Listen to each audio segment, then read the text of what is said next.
इस कार्यक्रम के पुण्यार्चक हैं परम पूज्य मुनिश्री 108 पार्श्व सागर जी महाराज एवं ब्रह्मचारिणी बहन अष्ट प्रतिमाधारी श्राविका सुधा जी के लौकिक जीवन के परिवारी जन CA Sudhir Jain, Vinita Jain, CA Shubham Jain, Ritika Jain, firm Sudhir Kumar Jain and associates, SKJ advisory services private limited, office at Kolkata and Delhi.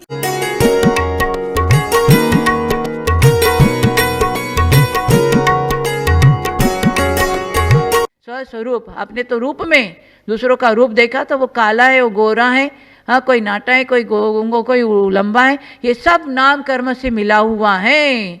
तो हम बाहर की पुद्गलों को देख करके कभी राग करते, कभी देश करते, इस चमड़े को देख करके, हाँ कभी कालिदास गया एक कालिदास की सभा में, हाँ सबको बुला लिया और एक अष्टावक्र सब अंदर प्रवेश किया सभा में, तो सारे सभा के लोग हंसने लग गए अष्टावक्र को देख करके।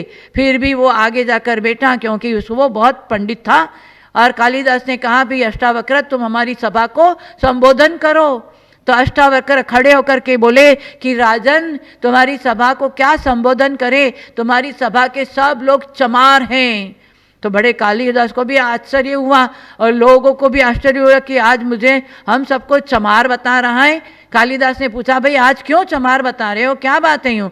बोले जैसे मैं आपकी सभा में प्रवेश किया तो मेरे चमड़े को देखकर अष्टावक्र माने उसके शरीर 8 जगह से टेढ़ा मेढ़ा था, हाँ, और उसको देख कर के बोले मेरे को इस शरीर को चमड़े को देखकर आपकी सभा के लोग हंसने लगे थे, तो आपकी सभा को क्या संबोधित करे? आपकी सभा की दृष्टि मेरे चमड़े के शरीर पर है, मेरे आत्मा के पर दृष्टि नहीं है, इसलिए सब मेरी मजाक उड़ा रहे थे। तो ऐसे चमार बोलने से कितना खराब लगता है। और हमारी दृष्टि भी कहाँ है? बाहर पुद्गल के ऊपर है, चमड़े के ऊपर है। तो यदि हमको कोई चमार बोल देगा तो कैसा लगता है?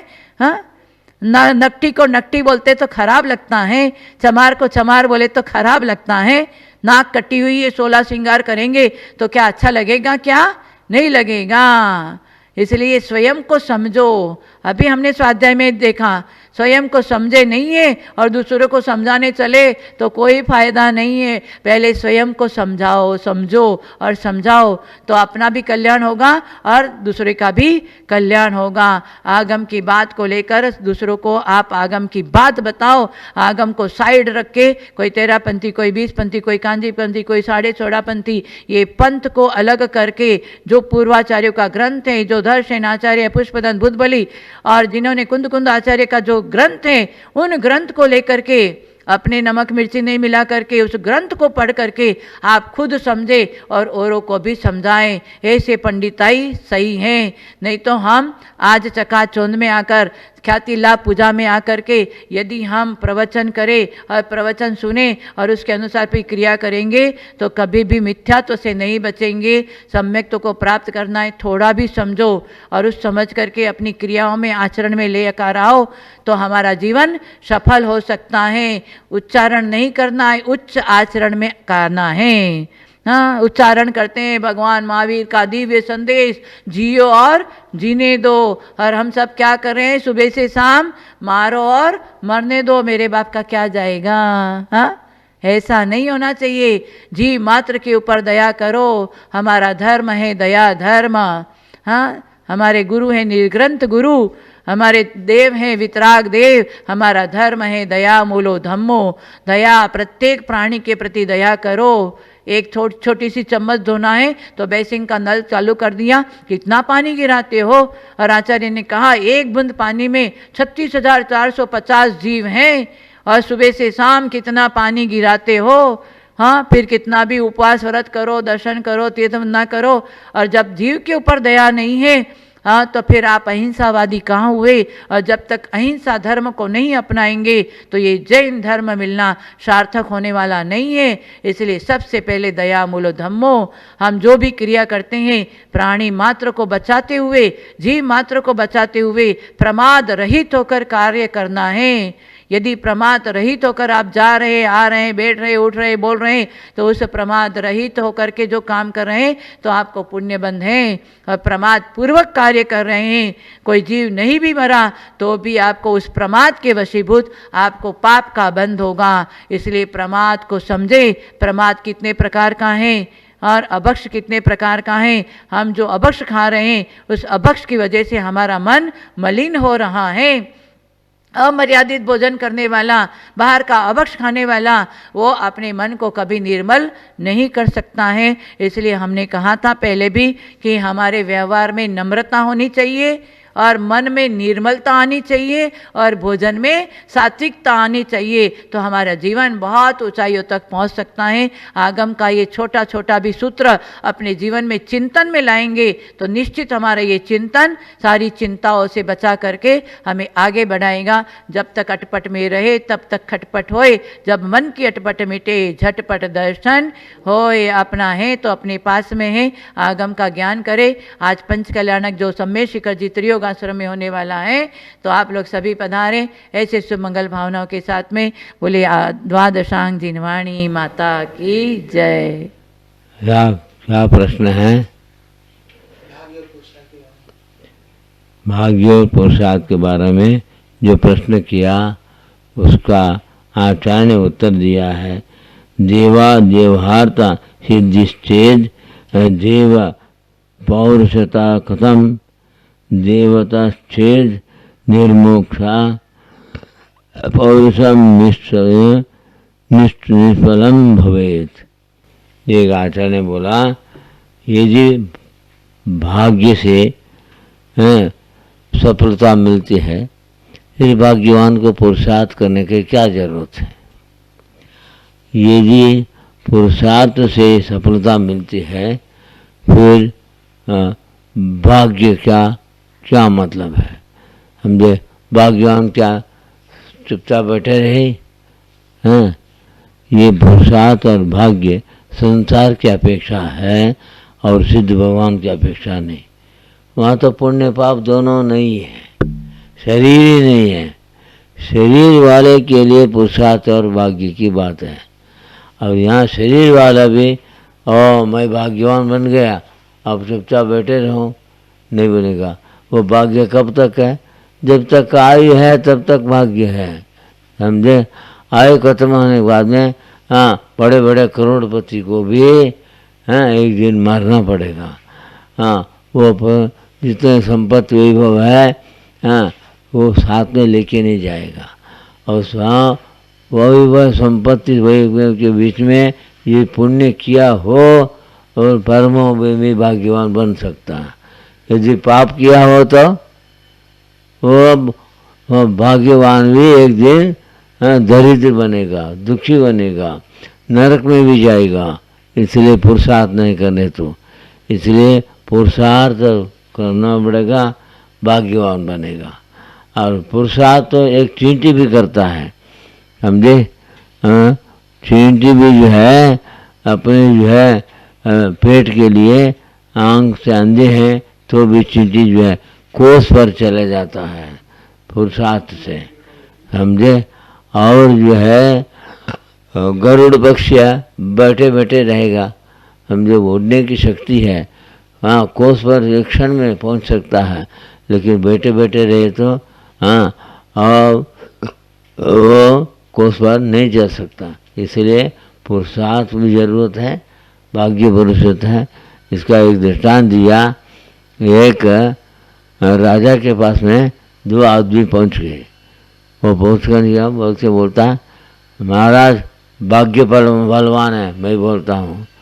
और वो पुरुषार्थी बोलता, महाराज पुरुषार्थ बलवान है, भाग्य कुछ नहीं है, समझे? ऐसे बोलने से राजा ने दोनों को एक कमरे में बंद कर दिया और वहाँ 8 लड्डू, 2 गिलास पानी, 2 गिलास दूध रख दिया, एक जगह छिपा के रख दिया। पुरुषार्थ से क्या किया? कमरे में घूमता रहा, समझे? भाग्यवान क्या, भाग्य बलवान बोलने वाले क्या किया? एक जगह बैठे रहा।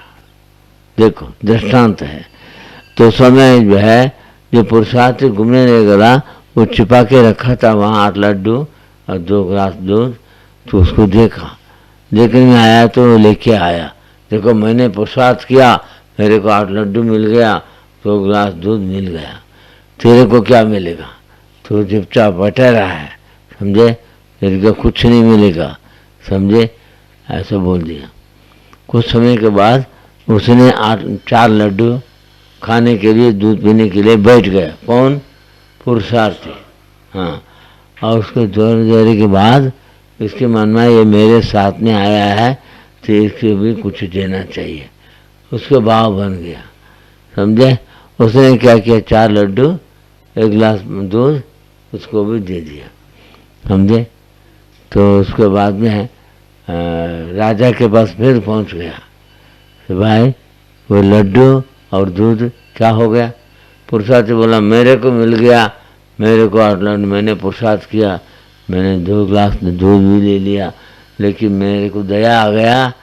हाँ, दया इसलिए मेरे साथ वाले को मैंने 4 लड्डू 1-2 गिलास दूध दे दिया, ऐसा बोला। तो मैंने पुरुषार्थ बोलता मेरे भाग्य में था ये दिया, मेरे भाग्य में नहीं है तो क्या देते, ये कहाँ से देते हैं, समझे। तुम्हारे घर में हैं, तुम करोड़पति हैं, तुम्हारे घर में जो बच्चा पैदा होगा उसको बैठे बैठे खाना मिलता है। हाँ, आप सेठ को पुरुषार्थ करना पड़ता है, मेहनत करना पड़ता है, समझे। बच्चे अब बेटा बेटी बैठे बैठे खाते हैं, हाँ, पढ़ाई करते हैं, समझे। स्कूल का उनको पढ़ाई कराते हैं, बढ़िया खाना देते हैं, समझे। इसका क्या, उसका भाग्य में है तो तुम्हारे घर में पैदा हुआ। अगर और जब अगर वो आपका भाग्य में नहीं है, हाँ, उसका जो दुर्भाग्य है वो गरीब के घर में पैदा होते हैं, समझे, या नरक में जाते हैं, समझे, या पशु पक्षी बनते हैं, समझे, खाने के लिए तरसते हैं। दुनिया में एक पेट की चिंता है, एक पेटी की चिंता है। दुनिया सब पेट की चिंता वाले कौन है? पशु पक्षी है ना, ये पेट की चिंता करता है। और मनुष्य जो है, हाँ, पेट की भी चिंता भी करता है, पेटी की चिंता भी करता है, समझे। ये दोनों हैं, इसलिए हाँ, सिद्ध भगवान को ना पेट की चिंता है न पेटी की चिंता है, उन्होंने आत्मा की चिंता करके भगवान बन गया। वहाँ तो भाग्य भी नहीं, पुरुषार्थ भी नहीं, व्यवहारने से वहाँ भी है, व्यवहारने से सिद्ध भगवान भी, तीनों लोग देखते हैं, जानते हैं, और निश्चयने से अपने आत्मा को ही देखते हैं, आत्मा को ही जानते हैं, ऐसा नियम सार में बताया। इसीलिए यहाँ भाग्य बलवान है, पुरुषार्थ बलवान है। बोले तो आप क्या बोलेंगे, पुरुषार्थ बलवान है ये नहीं बोल सकते। पुरुषार्थ तो एक चींटी भी पुरुषार्थ करता है, समझे, और बैठे बैठे तो एक गरुड़ पक्षी भी एक कोस भी नहीं जा सकता है, समझे। इसीलिए हर प्राणी अपने पेट के लिए पुरुषार्थ करता है, समझे। पुरुषार्थ का फल है, समझे, पुण्यात्मा है तो भाग्यवान है, और पापात्मा है दुर्भाग्य है। इसलिए दुर्भाग्यवान को बोलते पुरुषार्थ करना पड़ेगा। कौन सा? पुण्य का पुरुषार्थ करो, समझे। पुरुषार्थ तो चोर भी करता है, वेश्या भी करते हैं, लेकिन उस पुरुषार्थ से उसको नरक में जाना पड़ता है, समझे। क्योंकि पुरुषार्थ के बिना चोर को चोरी करने में भी वो पकड़ा जाएगा, समझे, वहाँ में उनको डर है। इसीलिए पुरुषार्थ चोरी करने के लिए कितना मेहनत करता है, समझे। वेश्या भी परिस्थिति संगति करती है, समझे, पैसा के लिए, हाँ, वो पुरुषार्थ करती है। वो पुरुषार्थ से तो दुर्गति में जाना पड़ता है, समझे, वो दुर्भाग्य है। लेकिन सौभाग्यवान बनना है तो आपको सच्चे देव गुरु को समझने वाला जैनी बनना पड़ता है। जैनी भाग्यवान माना जाता है, क्योंकि जैन जो है आत्मकल्याण की साधना जैन कर सकता है। लेकिन और धर्म वाले वो धर्म नहीं जानते हैं, समझे, और जो मत को और पंथ को धर्म मानता है, वास्तव वो धर्म नहीं, आत्मकल्याण की साधना करना है, वो भी पुरुषार्थ है, समझे। बिना भाग्य के आत्मकल्याण का पुरुषार्थ भी नहीं कर सकता है, समझे। भाग्य भी साथ में है तभी तो मुनि बनेगा, कभी तो प्रति त्यागी बनेगा तो भाग्य हुआ। लेकिन मुनि बन गए तो चुपचाप बैठे तो भी नहीं चलता। मुनि का 28 मूल गुण का पालन करना पड़ता है, 8 मूल गुण का श्रावक का पालन करना पड़ता है। इसलिए वहाँ बिना पुरुषार्थ के भाग्यवान कहाँ से बनेगा, समझे। पर भाग्यवान नहीं है, हैं, और पुरुषार्थ भी योग्य नहीं है, तो वो पुरुषार्थ करते हुए भी समझे दुर्भाग्यवान ही बनेगा, समझे। क्योंकि भाग्य पुरुषार्थ का जोड़ी अनादि काल से है, भाग्यहीन को न मिले भली वस्तु का योग, दाग पके तब काग के होत कंठ के रोग। पके पके दाग को देख करके समझे कौवा रोता है, क्योंकि उसके कंठ में रोग हो गया, समझे। बड़े बड़े करोड़पति भी फूल माल घर में माल खाने का तो माल है, लेकिन डॉक्टर बोलता मूंग की दाल की पानी पियो और जो है खड़ी दवाई पियो, मैंने तुमको छुए दाल रोटी भी नहीं खा सकते हो, समझे। घर में माल होते हुए माल नहीं कर सकता, मार पड़ रहा बीमारी से। इसलिए बोलते हैं भाग्य अनुकूल है तो पुरुषार्थ सफल होगा, भाग्य अनुकूल नहीं है पुरुषार्थ भी सफल नहीं होता है।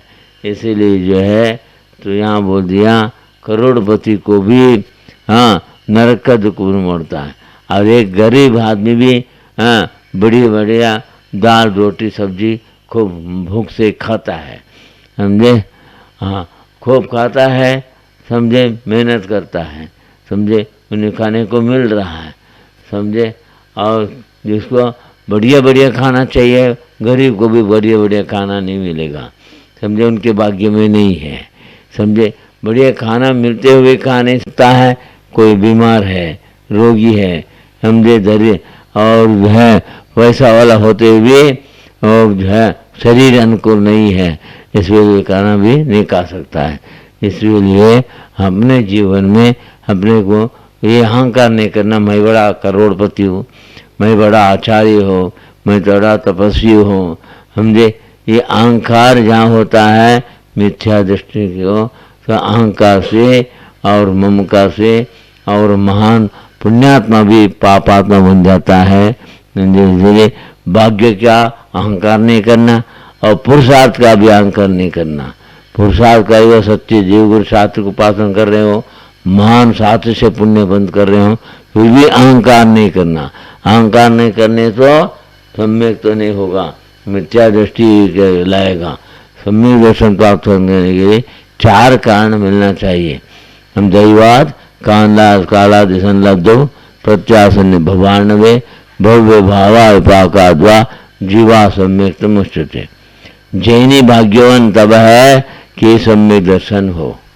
सम्यक दर्शन के बिना मोक्ष मार्ग नहीं होता। सम्यक दर्शन ज्ञान चारित्राणि मोक्ष मार्गा, मिथ्या दर्शन ज्ञान चारित्राणि मोह मार्गा। अनादिकाल से मोह मार्ग में बटा मिथ्या दृष्टि सम्यक दर्शन होने के बाद में भाग्यशाली कहलाएगा। इसलिए जो है दैवाद मंदिर आप सच्चे देवगुरु शास्त्र का उपासन करते हो, उस समय आपको आत्मशुद्धि भावना से जो पुण्य बंद किया है वो साथी से पुण्य कहलाता, उसका नाम दैव है। दैवात भाग्य अनुकूल होने पर कालादि संभव, तो भाग्यवान को ही कालादि में अद्भुत परिवर्तन काल को सन्निकट हो जाता है। इसको जो सम्यक दर्शन प्राप्त करने वाले के साथ से पुण्य से अर्धभुत परिवर्तन काल सन्निकट हो जाता है।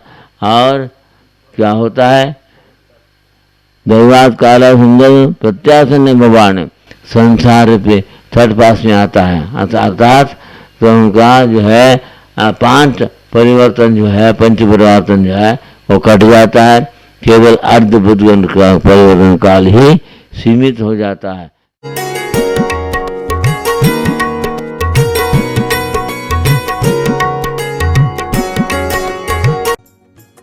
इस कार्यक्रम के पुण्यार्जक थे परम पूज्य मुनिश्री 108 पार्श्व सागर जी महाराज एवं ब्रह्मचारिणी बहन अष्ट प्रतिमाधारी श्राविका सुधा जी के लौकिक जीवन के परिवारी जन CA Sudhir Jain, Vinita Jain, CA Shubham Jain, Ritika Jain, firm Sudhir Kumar Jain and associates, SKJ advisory services private limited, office at Kolkata and Delhi.